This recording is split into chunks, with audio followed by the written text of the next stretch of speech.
Lux presents Hollywood.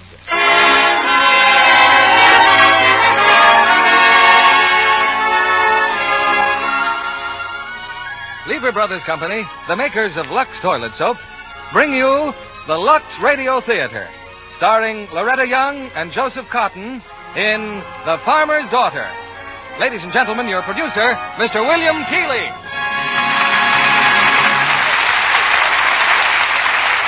Greetings from Hollywood, ladies and gentlemen.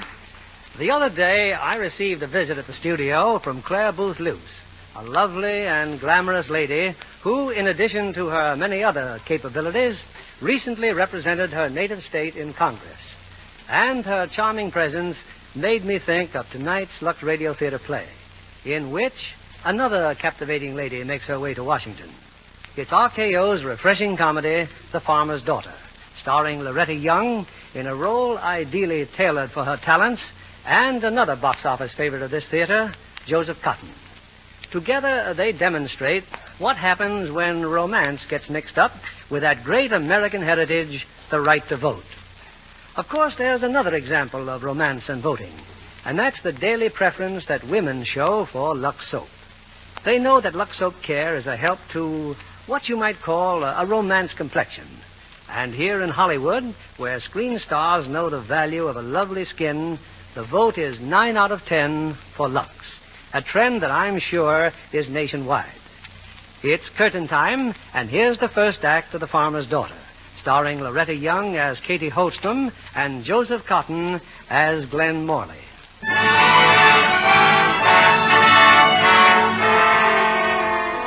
It's late afternoon on Election Day. As always, a very busy day for Mrs. Morley and her son Glenn, since for decades the Morley family has been the backbone of politics in Capital City. This year, Glenn has run for re-election to Congress, and it looks like another landslide. Now, in the Morley home, he's been visited by a group of newspaper friends. My only point is this, Glenn, that the public goes to the polls and votes exactly the way the machine tells them to vote. You mean that's why I'm being reelected? Hey, Clancy, where are those sandwiches? Where's that coffee? I'm now, Mr. Morley. I'm coming. Well, Clancy, how you've changed. Oh, my name is Catherine Holstrom, Mr. Morley. I am the new maid. Oh, I see. Well, set the tray down. Clancy's coffee, Glenn. Oh, no. I made the coffee, miss. I don't think you have anything to worry about. Oh, then I'll have some, please. Now, what were you going to say, darling? Only that the voters won't go on forever believing the kind of baloney that most politicians have been handing out, machine or no machine. Well, I don't mean this change in the voters' attitude as a prairie fire, but, well, for example, do you remember a fellow named Otto K. Schmidlap. Schmidlap, yes. He was from around Mineral County. Red Wing County. May I serve you, please? Oh, thanks. Oh, Red Wing County, yes. He served 2 terms in Congress, or was it 3 terms? It was 3, Mr. Morley. Coffee, sir? If you're about to say that old Schmidlap was a case of a congressman going down the line for his party, right or wrong, you've got an argument. Oh, but Schmidlap was strictly second-rate, Glenn. Oh, no, sir. Mr. Schmidlap was not second-rate. He was first-rate, with a second-rate party. Boing! Oh, please excuse me. I didn't well, that's quite all right, but what makes you such an authority on Schmidlap? He was our neighbor on the farm. A good neighbor. A good man, like my father. Well, it's getting late. I think I'll go back to the office and dream up a story. How Glenn Morley looked, felt, and acted upon his re-election to his 3rd term in Congress. Good luck, Glenn. Thanks, Don't forget to come back, boys. The real celebration's tonight. Jenny, you're not leaving, too. When next you see me, the time will be 7 o'clock, and I'll knock you dead in my new dress. Bye, darling. Mr. Clancy, did I do all right with the coffee and the sandwiches? For a new maid with no experience, yeah, I guess you did all right. Good. The employment agency said that if I could work the day out for you, I could work any place. I've been the butler here for 30 years, but it's up to Mrs. Morley if you stay. Oh. Say, how come you wanted this job? I need to earn some money. And as soon as I do, I go to the Swedish hospital to become a nurse. Nurse? Yeah. I had money, Mr. Clancy. But yesterday, someone I knew, a man, Adolf Berger, he said he would give me a ride in from Red Wing County. The bus fare is $2.53, so I said, yeah, you bet, I would ride in with him. Uh-huh. And last night on the highway, Mr. Berger's car had an accident. He had no money, and he asked me to loan him. Fine thing. Yeah, but that's not all. We were far from town, and I had to stay overnight at the motel. I don't know where he stayed, but this morning when I asked him about my money, he said no. I said, all right, I will get the police. He said, go ahead. And he would tell everybody, my family, the people at the hospital, that he and I at the hotel and... Why are you telling this to me? Well, because, Mr. Clancy, you are a good man. And I had to tell someone. Wash the dishes, will you? How can I dry if you don't wash? Yeah, Mr. Clancy. That adult's got a good punch in the nose coming to him. Oh, don't worry. I gave him a good punch on the nose myself, all right. I bet you did at that. Yeah. Well, there's the car in the driveway. That means Mrs. Morley's home. You can meet her in a few minutes. What have you done, Ma? We had a delegation here from the press. Virginia Thatcher, too? Naturally. Did you propose to her? Well, there's no rush about that. Virginia and I have what you might call a understanding. Anyway, where were you? Election headquarters, of course. Well, how's everything going in the 14th for that ward healer Morley? Oh, Morley's no ward healer. I know the boy well. Wonderful to his mother, they tell me.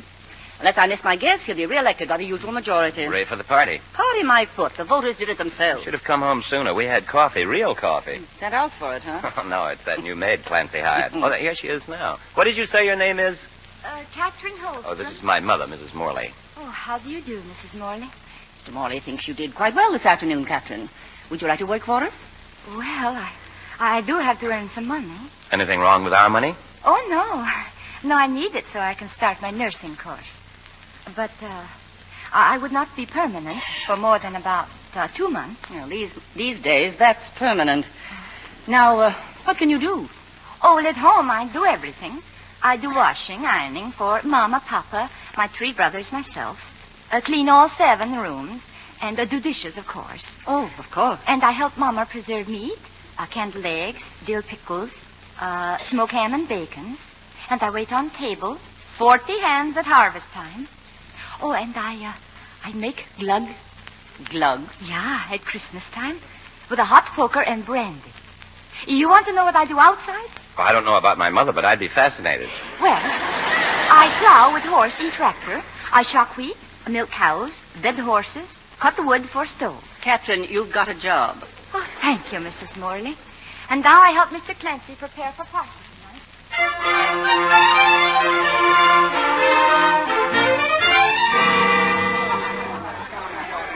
Glenn has headquarters on the phone, Mrs. Morley. The opposition has conceded. And what did you expect, Mr. Johnson? You're a lucky man to have Glenn Morley as your teammate in Washington. Don't I know it, Nordic? I can't tell you how grateful I am to both of you. There's something we mustn't forget.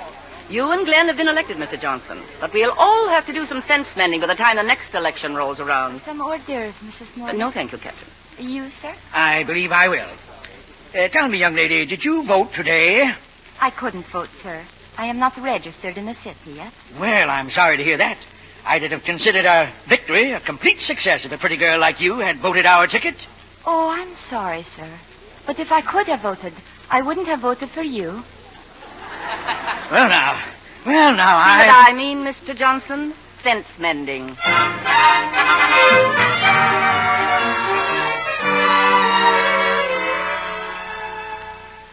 Good morning. Morning, come in. Mr. Clancy said you liked your breakfast in bed. Yes, I do. This coffee, yours? Yeah. And your morning paper. Yeah. Oh. Oh, don't you like it? Your picture in the paper. Oh, do you? Well, it's better than that Mr. Johnson. Say, what is this feud between you and Mr. Johnson? Oh, I don't think he has a good heart for the people. Oh, what way? Well, why is he against the higher minimum wage? How do you know that he is? Because I heard him on the radio. He said it was up to everyone to look out for himself, and I believe that, too. But I think everyone has a right to a living wage. Well, just what, in your opinion, constitutes a living wage? Well, I believe the man who said a living wage depends on whether you're getting it or giving it. Would there be anything else, Mr. Morley? No, that's quite enough, thank you. Mr. Johnson, why don't you learn to keep your big mouth shut?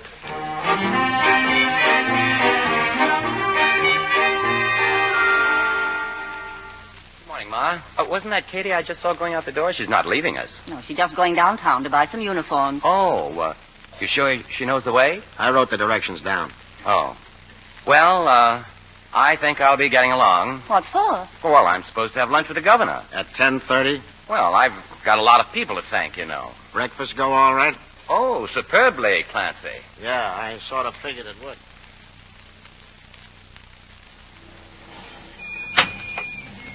Hop in, Katie. I'll save you 10 cents bus fare. The last time I saved bus fare, it cost me $75. You must tell me the story of your life sometime. I will, Mr. Morley. Sometime. By the way, what kind of uniforms are you getting? Or Mr. Clancy said something very plain. Oh, well, Mr. Clancy has no imagination. I think I'd better help you pick them out.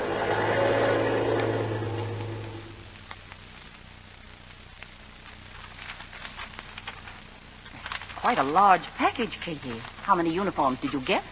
I'm afraid there are 12, Mrs. Morley. Exactly what I ordered. 12. Let's see. 2 blue, 2 black, 2 gray, 2 maroon, and 4 simply charming informal numbers for housework in the pre-luncheon periods. And who's going to pay for all these, Mr. Moneybags? Your house, Ma. Just write them off as overhead. I sure feel like a tramp in my old blue serge.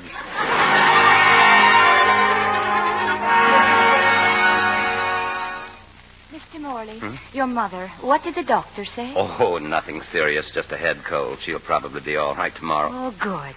Then it will be all right for me to speak to her. Huh? What about? Well, I've been in this house for 6 weeks, Mr. Morley. I have saved enough money. What are you talking about? My nursing. Oh, I thought you'd forgotten all about that. Oh, no. Well, aren't you happy here? Yeah. Is the work too much for you? No, there's nothing wrong. Want more time off? No, I just want to be a nurse. Oh. Well, if you want to be a nurse, there's a very sick woman down the hall who needs you. Oh, someone besides your mother? Well, you know perfectly well that a cold can lead to something very much worse. It can easily turn into... Well, if you're leaving us, you're leaving us. I am sorry, Mr. Morley. I have been very happy here. You certainly seem in an awful hurry. You mean now or in general? Oh. Well, today is my day off. Where are you going? Skating. The pond in back of the house. The ice looks very good. Well, I hope you have a good time. Thank you, Mr. Morley. I always do. Come in. This just came a tell it. Well, look at you going ice skating, huh? Yeah. I just asked. Well, if she's if I'm leaving for Washington after New Year's, what chance will I have? Well, give me the telegram. Yes, sir. Well, what do you know? I'm leaving for Europe tonight. Your what? This telegram. Come on, let's tell Ma. Wait a minute, Glenn. Say that all over again. Well, here, read the wire. I'm leaving for Europe tonight. In that outfit? Skating all the way, are you? Let's see. House Subcommittee on United Nations Economic Planning. What time are you leaving? I'll see if I can get a plane to New York right after dinner. Virginia's coming to dinner. Better phone her to come early. Call her for me, Clancy. I've got to get some exercise. Just be careful. Remember, you're no kid anymore. You realize, of course, you're talking to the captain of the greatest hockey team Yale ever had? Uh-huh. Well? Clancy, push a chair over to the window. This I want to watch. If you've got a cold, you... Hand me that quilt and stop worrying. Say, that's Katie out there, isn't it? Well, so it is. What's she running for? She claims that running keeps her in shape for skating, and skating keeps her in condition for running. It's a vicious circle. Aha! There's our captain. Oh, there seems to be a discussion out there. Is Katie going to skate, or is Glenn going to run? Glenn is going to run. Poor boy. He won't last a lap. You are not going to run anymore, Mr. Morley? I think I'll skate now and limber up afterwards. Oh. Put on your skates. I'll give you a few pointers. Oh, thank you. Mr. Morley, are you really going to Europe tonight? Of course. But if you're so worried about your mother... Oh, she'll be all right. I was just trying to think of some way to make you stay. Oh. Would it make you happier if I stayed until you got back? Oh, would I? Well, yes, I would. All right, I stay. I was just trying to think of a good reason to stay. Well, my skates are on. Good. Now, take my hand. No. Huh? No, first I show you how I skate, and then you tell me what's wrong. There. How's that? Uh-oh. I forgot you're Swedish. You win. Oh, no, but No, really. the pond is all yours. Oh, you're not going to skate? How big a fool can I make of myself? Oh, please. Well, okay, now, no fancy stuff. No. Just skate. Yeah, just skate. Of course, I used to be a pretty fair hockey player, but... Hockey? Oh, you want to play hockey? My brothers and I... No, look, just let's skate. Oh, yeah, we just skate. sucker out of him. Look at that girl skating. Poor Glenn. He's trying so hard to show off. I hope he doesn't forget the ice gets awfully thin down by the boathouse. Oh, he went through the ice there last year. He couldn't be such a dumbhead as to... Oh, no. Get the brandy, Clancy, and the hot water bottles. He did it again.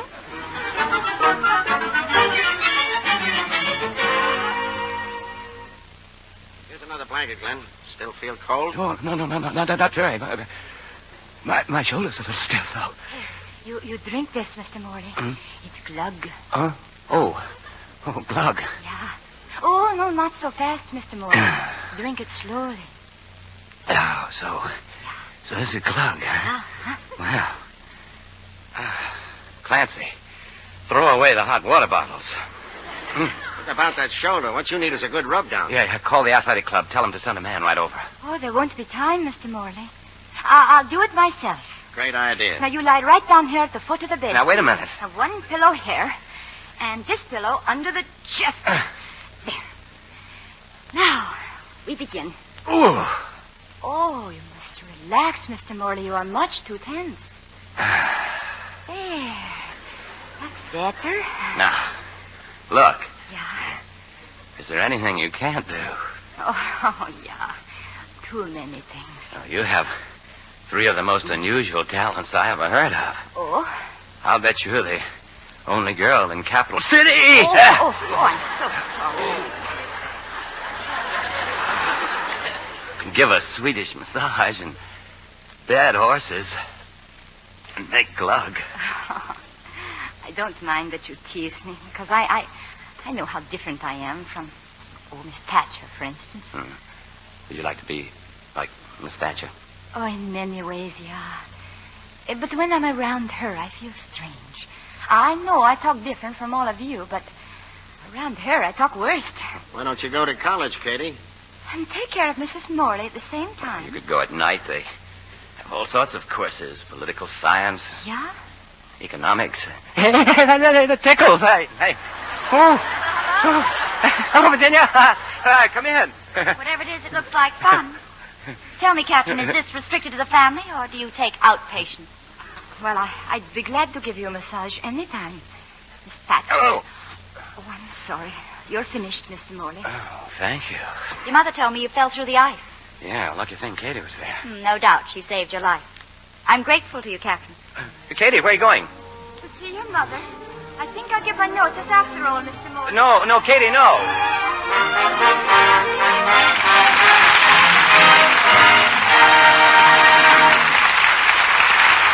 In just a moment, we'll return with Act 2 of The Farmer's Daughter. Meanwhile, here's our Hollywood reporter, Libby Collins. What's the picture news tonight, Libby? Well, Metro-Goldwyn-Mayer is certainly starting the year with a bang, Mr. Keeley. Cass Timberlane, adapted from Sinclair Lewis's famous novel, is scoring a hit. It has a remarkable fine cast and tells a love story of real depth and tenderness. And Spencer Tracy is the perfect choice for the title role. It seems to me that Lana Turner gives the best performance of her career as the heroine. There are other distinguished stars in the cast, too. Yes, the attractive Zachary Scott as the other man and the lovely Margaret Lindsay as the other woman. The glamour department is also well represented, as I think John Kennedy here will agree. With Lana Turner as the leading lady of Cass Timberlane, how could it be otherwise? I'm sure you took particular notice of that lovely Lux complexion of hers in the close-ups, Mr. Kennedy. Well, Libby, Lana Turner is one of Hollywood's outstanding beauties. That peaches and cream complexion of hers is famous. And very sensibly, she gives it daily Lux toilet soap care. Yes, Lana is an enthusiastic Lux fan, I know. As are 9 out of 10 Hollywood stars. And incidentally, those stars are delighted with the new size of their favorite beauty soap. I mean that wonderful new large bath cake.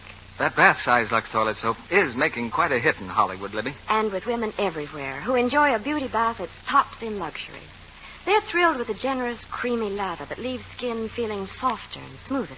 The new bath size is the same fragrant white Lux toilet soap, but in a handsome, larger cake just right for the bath. The same flower-like perfume and the same creamy, rich lather that makes a Lux soap bath a real beauty bath. You'll be delighted with the new bath-size Lux toilet soap. Ask for it tomorrow. You'll see it in the familiar sampler wrapper, but in a convenient, larger size. Let the whole family enjoy this big bath-size Lux toilet soap. Here's Mr. Keeley at the microphone. we continue with Act Two of The Farmer's Daughter, starring Loretta Young as Katie Holstrom and Joseph Cotton as Glenn Morley.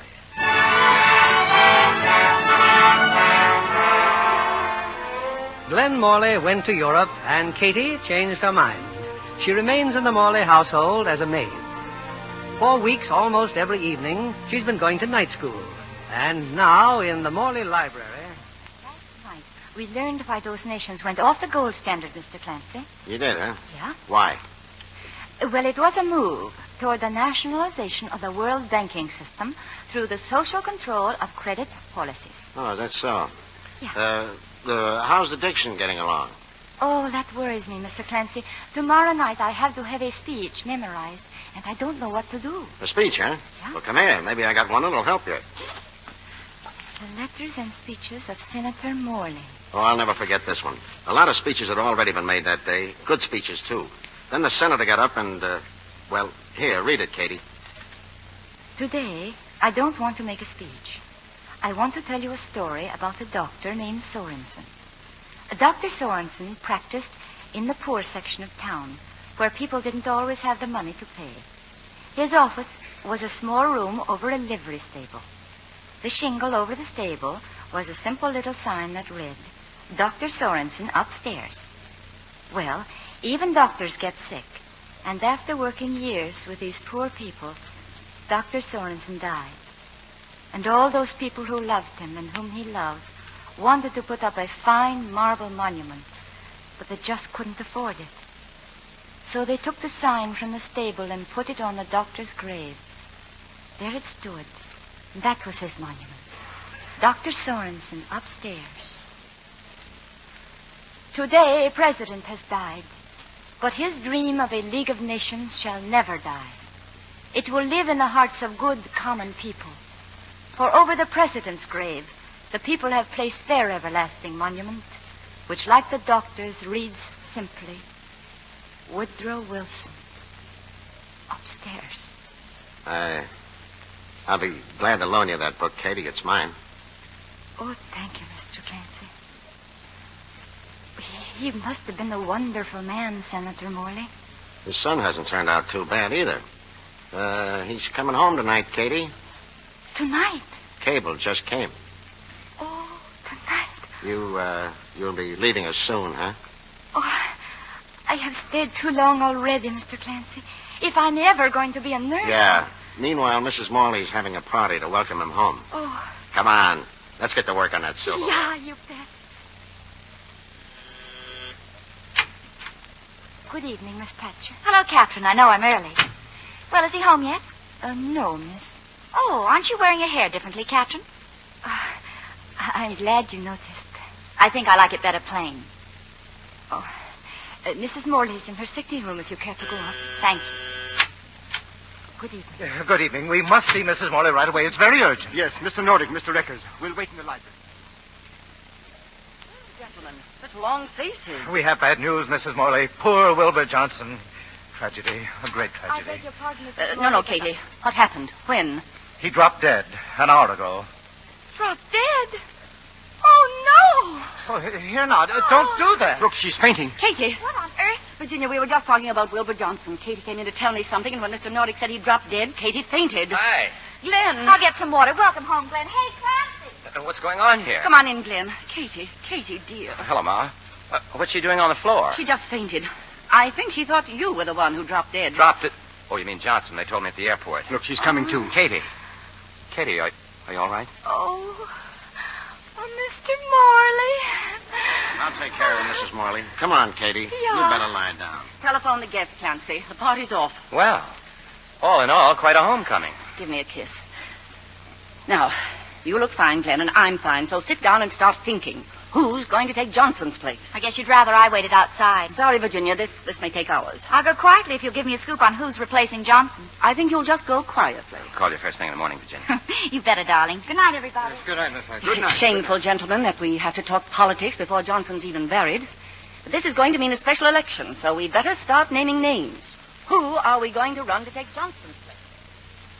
Well, we discussion at this for 2 hours, and if you still insist that Finley's the best man, all right, I withdraw my objection. Thank you, Mr. Nordic. Well, then that's that. As soon as the governor has announced this special election, we'll call a mass meeting and introduce Finley as our candidate. And now let's have dinner.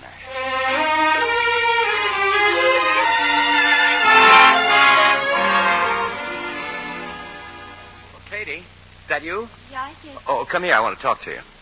Oh, I thought you were very busy working. I am. Been ice skating lately? No. I tried it once in Switzerland. Wasn't much fun. I tried it too, but I kept looking around for you to fall through the ice. I thought a lot about you while I was away. We thought a lot about you too, Mr. Morley. Katie, Yeah? I was watching you at dinner. Apparently, you don't approve our choice of Mr. Finley.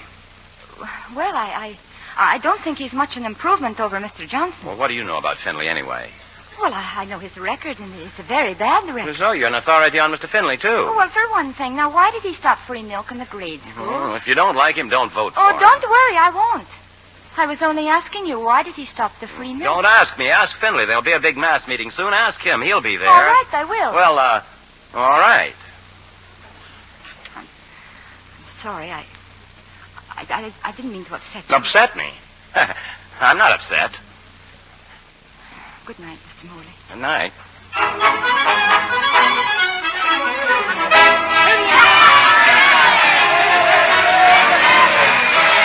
What are they yelling about, Mr. Clancy? Haven't you ever been to a political rally before? They'll yell at anything. Listen. Fish for sale! See what I mean? Oh, no. Well, they'd better start quieting down. The boss is going to introduce your pal, Ladies Finley. and gentlemen. Ladies and gentlemen. It's now my privilege to introduce your next speaker. Your former alderman. Your former commissioner. Your next congressman from the 13th District, Anders J. Finley. I don't know how much more of this I can stand. But Mr. Morley, why does he have to have a part of all this? He doesn't like it any more than we do, but things like this bring in the votes. Ladies and gentlemen, there have been a lot of speeches made here tonight. I'm going to make mine very short. I appreciate the magnificent tributes paid me by our wonderful leaders, Alfred T. Eckers and Orlando Nordic. And all I've got to say is that my platform is my record, and I stand on my record. Thank you. And now, if there are any questions anyone would like to ask, I'll be very glad to answer. I have a question. Katie. Yeah, the little lady down there has a question. My question is, why are you running for Congress? Oh, brother. Now, wait a minute.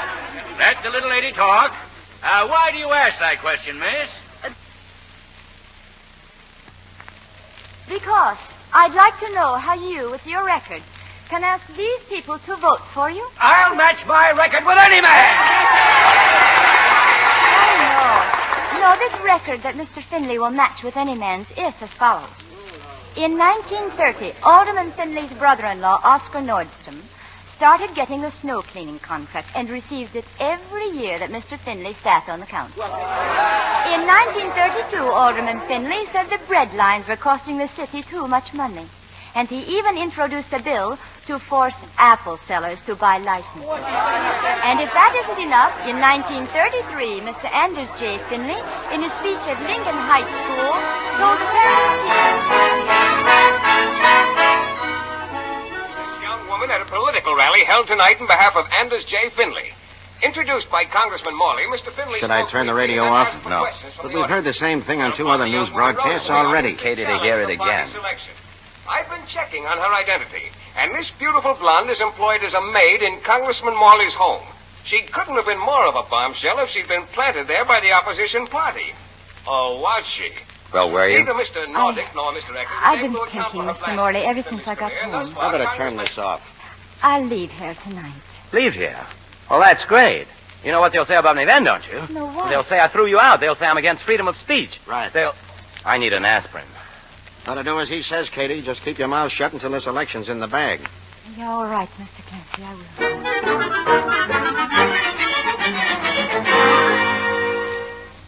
will. Well, Katie, you know who that was you were just talking to on the telephone? He said his name is Mr. Hughes. That's right, Mr. Hughes. Well, why do you look at me like that? If you didn't want me to talk to him, why did you call me to the phone? What did he want? He wants me to come to his office this afternoon. Who is he, Mr. Clancy? Merely the head of the opposition party, that's all. The opposition party. But he's a good man. If he wants to see you, well, go ahead.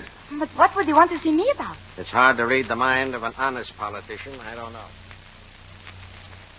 Well, that's the situation. I phoned Katie Holstrom, and she's here in the outer office now, waiting to see us. Bring her in. Now, I don't know anything about this girl, except what she did to Finley last night. But sometimes, if you're lucky, you can put over a freak. Well, she's wholesome looking for the women. A serving girl and enters the labor vote. She's corn-fed for the farmers. Swedish for the foreign-born. What have we got to lose? Well, shall we give her the pitch? Sure. Okay. Yes, Mr. Hughes. Send in Miss Holstrom. Maybe the answer to what we're looking for. Come in, Miss Holstrom. Thank you. I'd like you to meet Mrs. Ford, How do you do? Mr. Jackson, Mr. Raines, Mr. Collins. How do you do? I won't waste your time, Miss Holstrom. We've been talking things over, and our party simply doesn't have a candidate strong enough to beat Anders J. Finley. At that rally last night, you were pretty positive about what kind of a congressman you didn't want. We're hoping you'd be just as positive as to what kind you did want. Oh, well, what I think doesn't matter so much. But I feel what is needed is a man to represent all of us.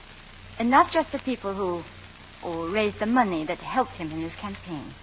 He should know what all the people want and vote for what they want. Thank you, Miss Holstrom, for giving us our candidate. You run, of course. What? You run for office. Be our candidate. Me? Oh, Harold, Jude, what have I done? What have I done?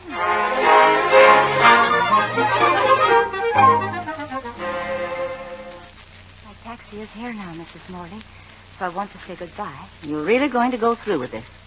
I have to. Don't let her do it, Ma. She won't listen to me. How can I stop her if that's what she wants to do? Why, it's ridiculous. Here's a girl. Catherine Holstrom. Catherine Holstrom, right.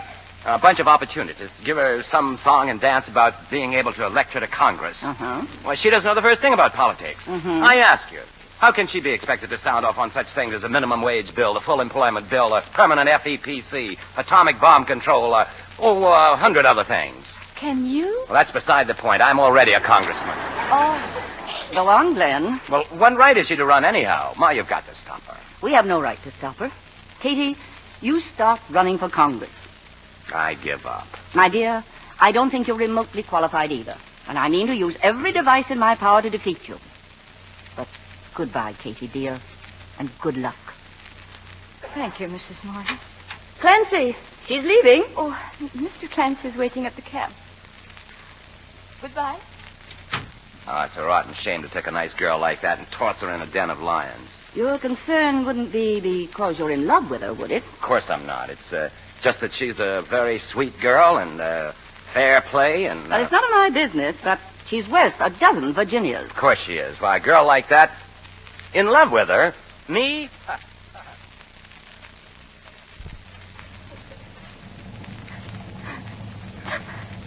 I don't know why I'm crying, Mr. Clancy. Because you can't bear to say goodbye to me. Yeah. I guess that must be it. I'm going to let you in on something, Katie. It might bring you luck. What? For over 30 years, I've been voting the Morley ticket. This time, I'm going to vote for you. Oh, Mr. Clancy. But that's really not a change, because in my book, you're Morley people. Go ahead, driver.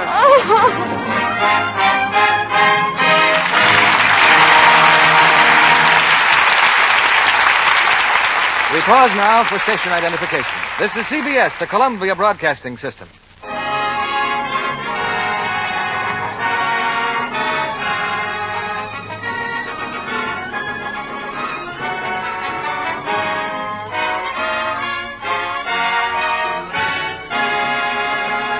In a moment, we'll bring you Act 3 of The Farmer's Daughter. It's a special pleasure to introduce our guest tonight, the lovely young actress, Miss Nancy Coleman. Let me congratulate you, Nancy, on your role in one of the important films of the year. Thank you, Mr. Keeley. You can imagine how delighted I was to be given a featured part in RKO's Morning Becomes Electra. Not only because it's a great drama, but because of the stars. Rosalind Russell, Michael Redgrave, and Leo Gannon. It was a privilege to work with them all. I think everyone agrees Rosalind has the greatest role of her career in Morning Becomes Electra. Yes. She herself told me she felt it's by far the most challenging role she's ever done. During the 18 months it took to complete the picture, I got to know her very well, and what a grand person she is. Yes, Rosalind is much admired in Hollywood. Everyone at the studio adores her. She's so good-looking and always so perfectly groomed. Her dressing table's a miracle of neatness.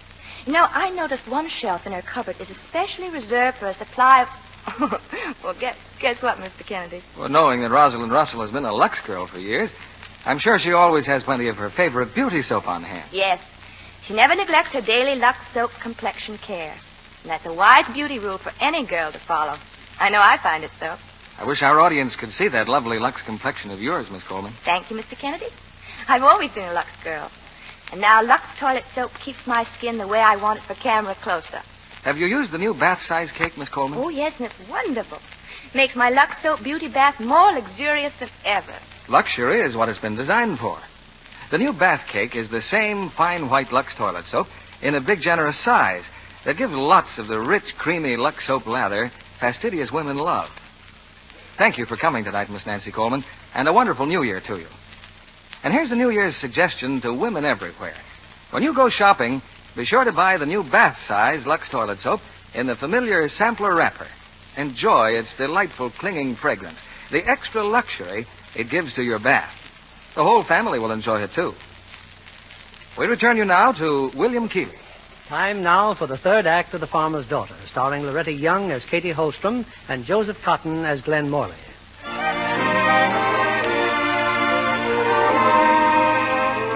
Several weeks ago, Katie Holstrom came to Capital City to become a nurse. Instead, she became a maid. And now, overnight, she's turned into a candidate for Congress. Her political backers have furnished her with a suite of rooms in the Capital City Hotel. And there, with her brothers, Katie rehearses a campaign speech. And only in cooperation with the rest of the world can we achieve a lasting and happy peace. If elected, I shall work for the rights of all people, no matter what their color or religion, and support every measure that advances those rights. I thank you. Well, boys... It's too loud, Catherine. Must you yell like But the diction teacher says I must project my voice. How can I project my voice if I don't... You come in? Hello, Katie. Mr. Morley. Well, I'm on my way to Washington. I just thought I'd drop by. Oh, I've been practicing a speech. Yes, I was listening in the car to... Oh. These are my brothers. Congressman Morley. This is Peter. Hello, Peter. And Sven. Nice to meet you, sir. And Olaf. How do you do? Oh. Did you like my speech, Mr. Morley? Well, I'm hardly in a position No, to... go ahead. Tell us. We want to know what you think. I did it exactly as the diction teacher told me. Then the first thing to do is fire the diction teacher. What did I tell you? It isn't the speech, Katie. It's just the way he's making you say it. I think it's ridiculous. That's what I've been telling you for 3 days, Catherine. So you're going to Washington? I came to say goodbye because at the house I didn't say goodbye the way I wanted to. Oh, thank you, Mr. Morley. Good luck, Katie. Every kind of good luck. Congressman, wait. Tell Catherine what she is doing wrong in her speech. Oh, now, Olaf, Mr. Morley has to catch a train. Well, But she needs your help. Well, look, Katie, I saw you at the rally. You spoke simply and honestly about how you felt. And that's the way you've got to talk through the entire campaign. You can't win by yelling and waving your hands. You've got to talk like... Well, Clancy told me how well you read one of my father's speeches. Talk like that, Katie. Just be yourself. You start the speech again. And now? Now. Ladies and gentlemen, tonight I want to ask you for the most precious thing you own, your vote. That's it. That's the way to do it. This right to vote is something that you must cherish and guard with courage and dignity. When someone asks you for your vote, you must be jealous of that vote. You must ask yourself, who is it that I'm voting for? What does he stand for? And what does he believe in? Nothing wrong can happen to you, the people, if you will use your vote properly. And no man... Go on, Katie. Say it.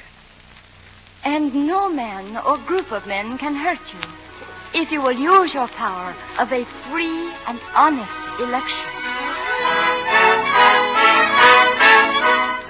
Katie for Congress. She's from the people. She's for the people. Vote for Finley. Experience, foresight, integrity. Capital City Evening News. Forecast poll of special election. Randers J. Finley, 84%. Katie Holstrom, 16%. Come on in, Eckers. What's the matter? Well, Nordic, did you see the evening news? 2 weeks ago, Finley was walking away with that public opinion poll. Well, look at this. Finley, 52%. Katie Holstrom, 48%. What's happening to those people? Have they gone nuts? With our machine and all the money we've spent, Finley ought to be at least 80%. Do you realize it's just 2 days before election? What did Mrs. Morley say about Glenn? He's due back from Washington first thing tomorrow. Come in, Miss Morley. Hello, Finley. We were just talking about Glenn. You can count on Glenn for 4 speeches, and we'll put him on the radio tomorrow night. Well, Finley? He's got to get in there and slug. Not that I'm exactly worried, but that Holstrom girl has been getting away with murder. Excuse me, Mr. Nordic. Well? There's a man here to see you. He says it's very confidential. All right, send him in. Go right in, Mr. Berger. How do you do? Well, you wanted to see me? If you're the boss... He's the boss. Now, who are you? My name is Adolf Berger. It's okay if I talk in front of everybody, Mr. Nordic? Go ahead, talk. Well, there's some talk going around that Katie's going to run away with the election. Katie? You know her? I'm the one that brought her to Capital City last November. Oh? Friend of the family? I know the Holstroms, all right. I'm a traveling painter, see? I paint barns, houses, fences. Get to the point. Well, I'm here in the interest of good American citizenship. And I don't think that a girl of Katie's character should be allowed to run for Congress. What's that? I got some pretty personal information, see? About a night she spent in the motel when, due to circumstances...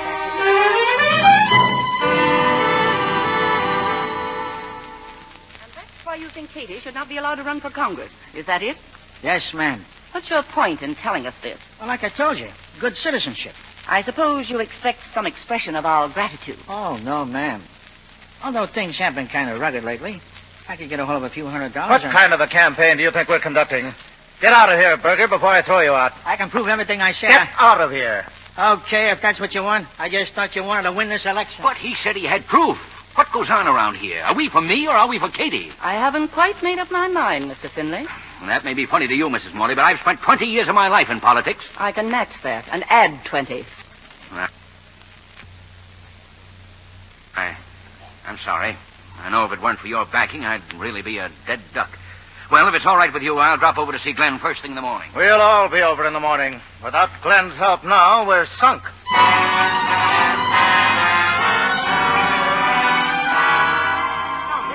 Now, wait a minute, please. Now, Virginia, what were you saying? That I think you're being very foolish, Glenn. Don't you realize that this story of Berger's would cinch the election for Mr. Finley? You bet it would. Oh, I don't know what you're all talking about. Nordic, didn't you just tell me you threw Berger out of the office? Well, yes, I did, but... Mr. Finley, however, happened to run into Berger last night. Why beat around the bush? I went after Berger, and I'm glad I did. Look at these signed statements. The mechanic who fixed his car, the woman who runs the motel. Sworn statements, Glenn. Hey, you've been busy as little beavers, haven't you? Now, just a minute, Glenn. This is a hot story, and I work for a newspaper. It's loaded with enough dynamite to blast that cheap Noah Shut up, Finley. We've got to be practical, Glenn. In politics, you use every break you can get. Virginia, don't print that story about Katie. Why, Glenn, I seem to remember you on the platform saying, quote, I'll fight for free speech and freedom of the press. And I remember that the polls open tomorrow morning at 7 o'clock. As things stand now, it's a 50-50 bet we're going to get our ears pinned back. Mrs. Morley, will you please ask your son, do we want to win this election or not? I must assume that Berger's information is correct, Glenn. And I suppose we have to win an election. I'm phoning this story to my office. If that story's printed, I quit the party. Well, I hate to think of a Morley leaving the party, Glenn. When your father died, it was a little tough for us for a while. We made it all right. Guess we can make it again. And if you'll excuse me, I need some fresh air. Call your paper, Miss Hatcher.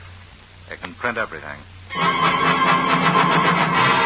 Extra! House painter Miss Katie and start the expose. Candidate Katie refuses to talk, cancels speeches, and leaves town. Finley's election assured a scandal hits Katie. All I want from you, Mr. Hughes, is to find out where Katie is. I've got to see her. Congratulations, Morley. Where did she go? This is a rotten way to win an election. Even if it's true, you shouldn't have done it. What do you mean, even if it's true? You know exactly what I mean. Anyway, she and her brothers have gone back to their farm. Thanks, that's all I wanted to know.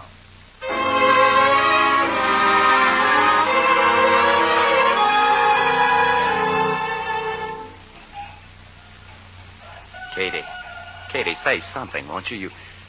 You can feed the chickens later. Katie, look, I saw your brothers. I tried to talk to them. They walked away from me, too. You don't think I believe what was in the newspaper? You don't think I'd stay with a party that would countenance a thing like that, do you? I've quit the party. That's what I've come to tell you. Well, that's all I wanted to say. No, it isn't all. I'm in love with you. Glenn. Oh, darling. I love you. I love you so much. Katie. Oh, darling. How would you like to come to Washington with me? You'll be the happiest girl who never got elected to Congress. Of course, darling, of course. Glenn, Papa's old-fashioned. You'll have to ask him, too. Sure. I'll ask him. Where's the Katie? Where's Papa? It's important, Catherine. I'm trying to plow. It's important, Papa. This is Glenn Morley. Yeah, I know from your picture, Mr. Morley. Mr. Holstrom, I want you to know I had nothing to do with what was in the paper about Katie. Yeah, I know from your picture. It is sad this had to happen. Sad for Catherine and sad for the people that love her. I know how they feel. I love her, too. We want to be married, Papa. And you come for my permission? Yeah. Did you come for my permission when you ran away from Capital City? I told you before. You told me lots of things. You asked me nothing. You want her to quit too, Mr. Morley? I thought it would be the easiest thing for Katie. Yeah, the easiest thing. So you want to get married. Well, go ahead. I don't care whether you get married or not. Are you trying to make me feel ashamed, Papa? Yeah, but ashamed only for quitting. If you want to be in Congress, then you must fight. How can she fight the kind of lies they've been printing about her? He's right, Papa. I don't care what it says in the papers or anywhere else. Woman or man, if you don't want to fight for truth, then you shouldn't be in Congress. Will you help me fight, Glenn? Oh, you bet I will. Oh, darling. You know, Mr. Holstrom, I wish I had you for my campaign manager. Good. I think you make fine son-in-law. I hope so. I know so. From your picture.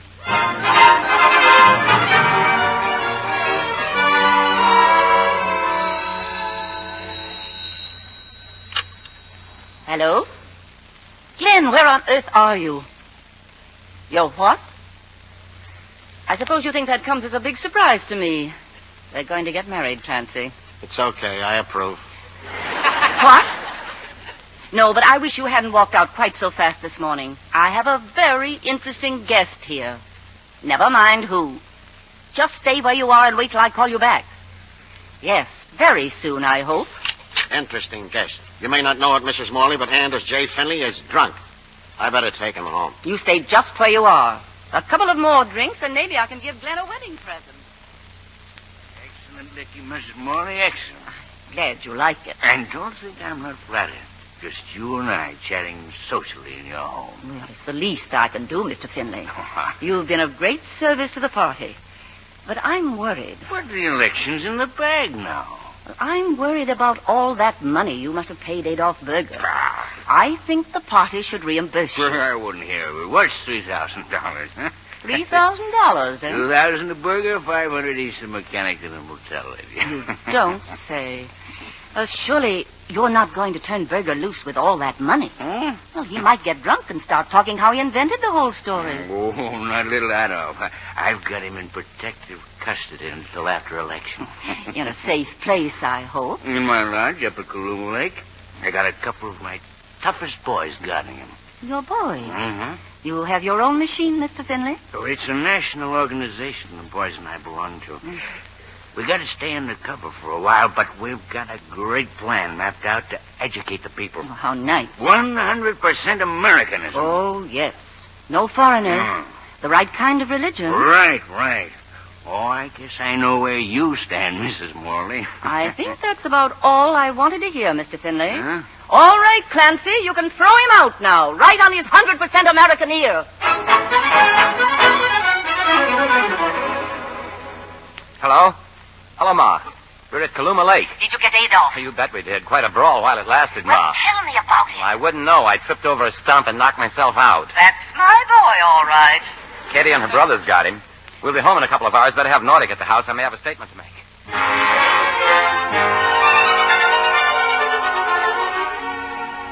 Midnight, Glenn. The polls open in 7 Get hours. on it right away, Nordic. There's still time. I'll stick by the party only if we dump Findlay and say so publicly. Impossible. Call the newspapers. They've put out extras for less reason than this. Issue a statement in support of Katie and get it on the radio, too. But you can't tell All an of this entire... must be done by 7 o'clock. But You heard what the man said, Mr. Nordic. Now get going. Yes, Mrs. Morley. Extra, extra! Finley's party throws him out. Nordic urges all voters to back Katie. Holmes. Danger confesses Finley pride. Both parties endorse Katie. And speaking to you from his room in the hospital, here is Adolf Berger. I lied, and I'm sorry I lied. Everything I said about Katie is a lie. Mr. Finley gave me $2,000 to lie about Katie.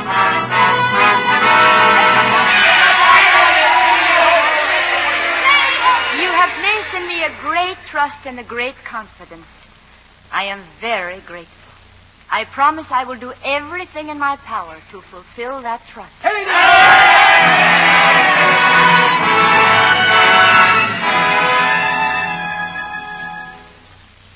Well, there it is, Katie. The capital of the United States. Sometimes I wonder, Glenn. Maybe I should have stayed at home and been a nurse after all.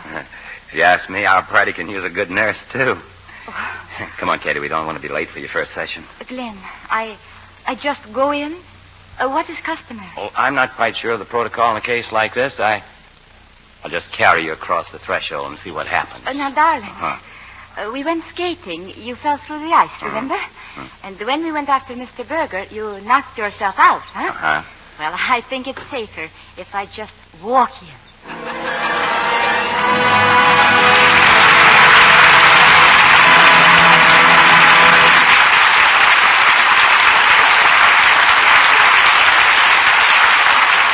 So Katie goes to Congress, and our thanks go to tonight's delightful stars who've helped us start the new year so auspiciously.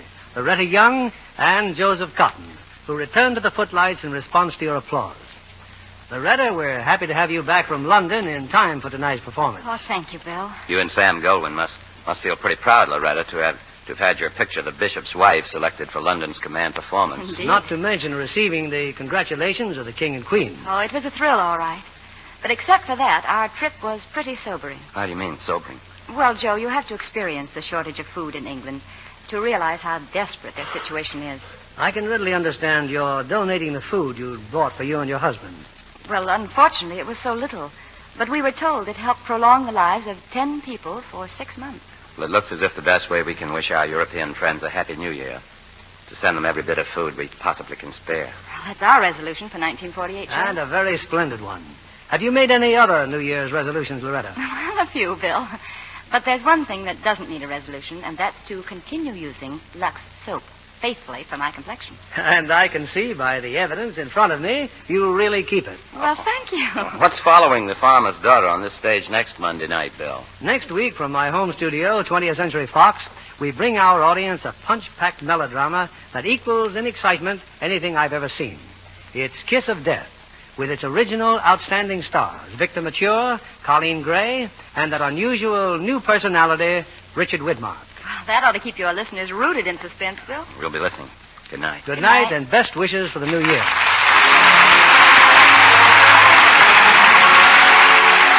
Lever Brothers Company, the makers of Lux Toilet Soap, join me in inviting you to be with us again next Monday evening when the Lux Radio Theater presents Victor Mature, Colleen Gray, and Richard Widmark in Kiss of Death. This is William Keeley saying good night to you from Hollywood.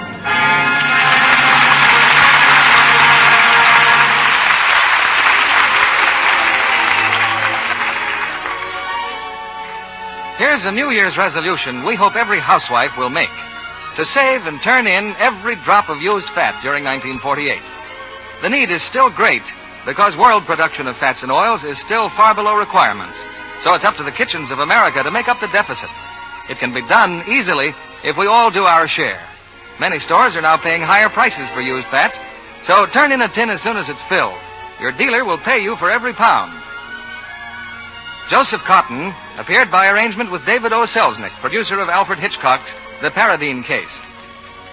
Heard in our cast tonight were Janet Scott as Mrs. Morley, Cliff Clark as Clancy, Bill Johnstone as Finley, Frances Robinson as Virginia, and Robert Griffin, Leo Cleary, Herbert Rawlinson, Norman Field, Lois Corbett, Herbert Butterfield, Ira Grossell, Clark Gordon, George Neese, June Whitley, Stanley Farrar, and Eddie Marr. Our music was directed by Louis Silvers. This program is rebroadcast to our men and women overseas through the worldwide facilities of the Armed Forces Radio Service. And this is your announcer, John Milton Kennedy, reminding you to join us again next Monday night to hear Kiss of Death with Victor Mature, Colleen Gray, and Richard Widmark. Pepsodent won by 3-1.